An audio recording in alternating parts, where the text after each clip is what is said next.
इसका श्रेय मेरी पार्टी समाजवादी पार्टी, मेरे लोकसभा क्षेत्र धौरहरा की महान जनता तथा पीडीए की एकता को देना चाहता हूं, जिसके लिए मैं उस बृहत्तर समाज और उसे एकता के सूत्र में बांधकर समाजवादी पार्टी को देश की तीसरी सबसे बड़ी पार्टी बनाने वाले मेरे नेता आदरणीय अखिलेश यादव जी का वंदन अभिनंदन करते हुए उन्हें हार्दिक बधाई देता हूं।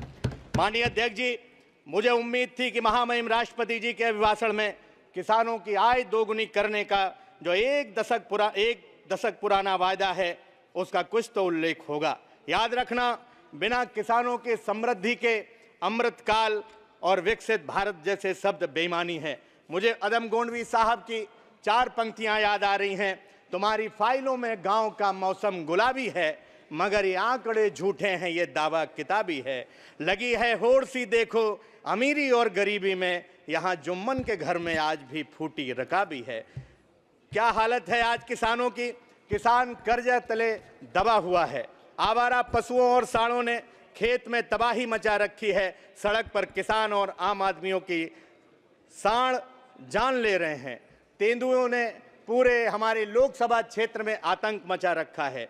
2022 के विधानसभा के चुनाव में स्वयं माननीय प्रधानमंत्री जी ने बहराइच की जनसभा में कहा था कि 10 मार्च के बाद आवारा पशुओं की जिम्मेदारी मेरी होगी। मैं माननीय प्रधानमंत्री जी को उनका वादा याद दिलाना चाहता हूं।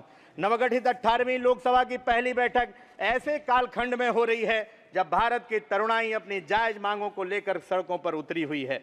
अति महत्वपूर्ण भर्ती परीक्षाओं का प्रश्न पत्र लीक होने जैसी परंपरा भारतीय जनता पार्टी की सरकार के कार्यकाल में पड़ी है।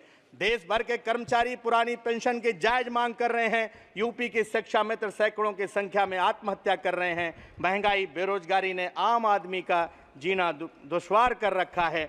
मैं देश के इन युवाओं को, इन सभी कमेरा वर्ग के लोगों को पूरी जिम्मेवारी के साथ कहना चाहता हूं, ये विश्वास दिलाता हूं कि समाजवादी पार्टी आपकी आवाज बुलंद करती रहेगी। हमने ये सोचकर तलवार उठा ली, बढ़कर जुल्म सहना भी तो जालिम की तरफदारी है।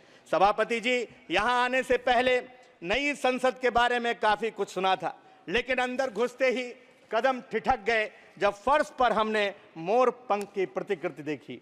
हमारे हिंदू धर्म में ये पवित्र मोर पंख माना गया है जो ऊर्जा देता है। स्वयं भगवान श्री कृष्ण ने अपने माथे पर इसको मान देने का काम किया था। अपने सदन की आलोचना नहीं जी। ये जो सदन या परिसर है पार्लियामेंट का, ये स्पीकर के डोमेन में है। आप जो मिले वो सुझाव दे देंगे। ये कहीं ना कहीं इसको हटाना चाहिए, इसलिए मैं इसको हटाने की मांग करता हूं। माननीय सभापति जी, चूंकि मैं सरकार पर ज्यादा हमलावर था इसलिए शायद आप मुझे टोक रहे थे, लेकिन मैं इतना कहना चाहता हूं, सत्ता पक्ष भले ही महामहिम राष्ट्रपति जी के अभिभाषण के मार्फत ये दावा करे कि उसकी बहुमत की सरकार बनी है, लेकिन देश हकीकत जानता है कैसे ये बैसाखियों पर टिकी हुई सरकार है। यहाँ दुष्यंत कुमार जी की 4 पंक्तियां मुझे बरबस याद आ रही हैं।